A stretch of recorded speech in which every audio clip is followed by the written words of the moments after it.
Magandang tanghali po. Ayan, magbabalik tayo ulit guys dito sa ating munting channel. Ayan, mayroon naman kasi tayong sharing na barya guys. Ayan, sharing po. Tignan natin to guys kung magkano ang kanyang presyo sa mga bintahan ng ating mga coins. Ayan, magandang tanghali po sa inyong lahat, lalo-lalo na ang aking mga masugid na mga manonood dito po sa ating munting channel.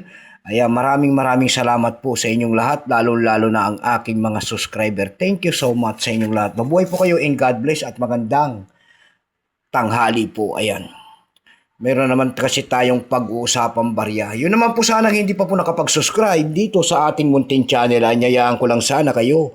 Malaking tulong na guys ang inyong magagawa tulad ng pagpindot ng ating subscribe button, like and share para ma-update ko naman kayo sa mga bago ko pang ilalabas na video about coins. Ayan. Maraming salamat din po sa mga manonood ko dyan sa aking FB page. Ayan. Thank you so much sa inyong lahat. Lalo-lalo na yung mga nagpapalo sa akin dyan. Thank you po. Ayan. Malaking tulong na po bagay ang magagawa nyo po sa akin dyan sa aking mga FB page ko po. Lalo-lalo na yung mga pagpapalo nyo sa akin. Maraming salamat po lahat po ng ating mga manonood. Ayan, mayroon na naman tayong pag-usapang barya guys. Ayan. Tingnan natin to guys kung magkano ng kanyang bintahan. Ayan. Ayan po. Year 1945. Ayan po. Na year 1945. Ayan. 10 centavos. Ayan. Ayan. Ayan guys, year 10 centavos po na babae. Ayan, year 1945. Ayan po. Year 1940. Ilang piraso yan? 5. 5 po. Ayan, 5. 5 piraso. Ayan, punong-puno na po ng pakikipagdigma. Ayan guys.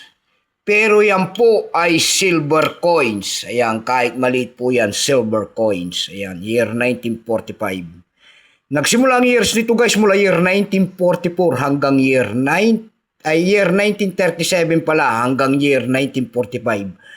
Ang kanyang years. Mahirap hanapin dito guys, yung hinahanap natin dito ay year 1937. Ayan, baka mayroon kayo dyan. Pag-usapan, mag-send po kayo ng picture dyan guys. Tignan natin at pag-usapan natin ang presyo. Yung year 1937 po ang ating hinahanap hanggang year 1941. Ayan. Gusto kong makita yan. Silver coins po yan guys. Tignan natin to guys kung magkano ng kanyang bintahan po sa ating mga online selling. 10 centavos po, babae po yan. Ayan. Tignan natin to sa isa. Ayan. Ayan, babae po. Ayan, babae. Babae po ako. Ayan. Babae po na may hawak na hammer at saka dyan sa kanyang tagiliran po. Ayan, vulcan po. Ayan. Itong year 1945 guys na ito, kung tawagin nila ito, hindi po ito gawa sa atin. Yan po ay Denver Mint. Ayan, 48%. Ayan, 48% po yan. Kung ilang piraso pong ginawa sa barya na yan, pinagawa ng barya na yan ng Pilipinas doon sa ating Denver Mint. Ayan, 143,592,000 piraso po. Ayan, marami rin. Ayan. May price na po yan doon sa ating numista guys ha. Yung appraisal price kung tawagin nila yan. Yung kanyang verify po yung nagkakahalaga ng 360 pesos. Yung kanyang extra pay naman po ay may presyo na yan na 410. Almost uncirculated ay 430. Ang circulated nito ay ubod ng bahal. Yung ubod ng kintab ay may presyo po yan na 720 pesos.